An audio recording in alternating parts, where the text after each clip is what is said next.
یعنی مرکب کس سے بنتا ہے؟ مفردات سے، پارٹ سے، ورڈ سے بنتا ہے اسٹرکچر۔ اب یہ اسٹرکچر دیکھیے، پہلے ہم یہاں دیکھتے ہیں خالد کی کتاب، یہ خالد صاحب کی کتاب ہے، میں نے ہے نہیں بولا، خالد کی کتاب۔ خالد کی کتاب کو کیا ہوا؟ خالد کی کتاب کو کیا ہوا؟ وہ ٹوٹ گئی، وہ پھٹ گئی، وہ گم ہو گئی۔ اس کے بارے میں خالد کی کتاب، ایسے لگتا ہے جیسے بات کاٹی گئی ہے، تو اسے ہم کہیں گے یہ مرکب ناقص ہے۔ کتاب پر، آپ نے دیکھا کتاب اسم ہے اور پر جو ہے حرف ہے۔ کتاب پر، ہاں کتاب پر کیا ہے؟ کتاب پر کیا ہے؟ کتاب پر چوہا ہے، کتاب پر پینسل ہے۔ یہ پورا واضح نہیں ہوا، تو یعنی ہم نے کوشش تو کی، اسم کے ساتھ ہم نے کسی کو جوڑا، لیکن میننگ کلیئر نہیں ہوا، تو اسے ہم مرکب ناقص کہیں گے۔ اب آئیے آگے، نئی کتاب، نئی کتاب کو کیا ہوا؟ نئی کتاب کھو گئی، نئی کتاب اچھی ہے، نئی کتاب میری ہے، نئی کتاب، یعنی اسے بھی ہم کیا کہیں گے؟ مرکب ناقص۔ اب آگے دیکھ لیجئے، یہ کتاب، ہاں جی یہ کتاب، یہ کتاب کو کیا ہوا؟ یہ کتاب میری ہے، یہ کتاب تیری ہے، یہ کتاب اچھی ہے، یہ کتاب پرانی ہے۔ یعنی یہ جو رائٹ سائڈ میں یہ ساری جو ایگزامپلس ہیں، یہ کس کی ایگزامپلس ہیں؟ یہ مرکب ناقص کی ہیں۔ ہم نے اس میں گروپ آف ورڈز تو ڈال دیے، لیکن میننگ جو ہے وہ کلیئر نہیں ہوا۔ اب ذرا یہاں دیکھ لیجئے، اب ہم نے کہا یہ خالد کی کتاب ہے، تو یہ خالد صاحب کی کتاب جو ہے یہ کلیئر ہے، کمپلیٹ سینٹنس ہے، اسے ہم مرکب تام کہیں گے۔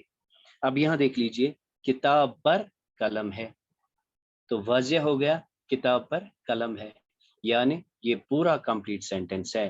اردو میں جب ہم ہے بولتے ہیں اکثر، تو ہمیں پتہ چل جاتا ہے کہ یہ مکمل سینٹنس ہو گیا۔ یہ نئی کتاب ہے، وہاں ہم نے کہا نئی کتاب، نئی کتاب کو کیا ہو گیا؟ کچھ نہیں پتا، یہاں پہ یہ نئی کتاب ہے، اور یہاں دیکھ لیجئے وہاں لکھا یہ کتاب، اور یہاں پہ ہمیں لکھا یہ کتاب ہے۔ تو اس طرح سے ہم نے کیا دیکھا؟ مرکب ناقص اور مرکب تام۔ آج کے لیسن میں ہمارے پاس اتنا ہی ہے۔ آج ہم نے کیا سمجھا؟ آج ہم نے سمجھا کہ جب ورڈز ملتے ہیں وہاں پہ مرکبات بنتے ہیں۔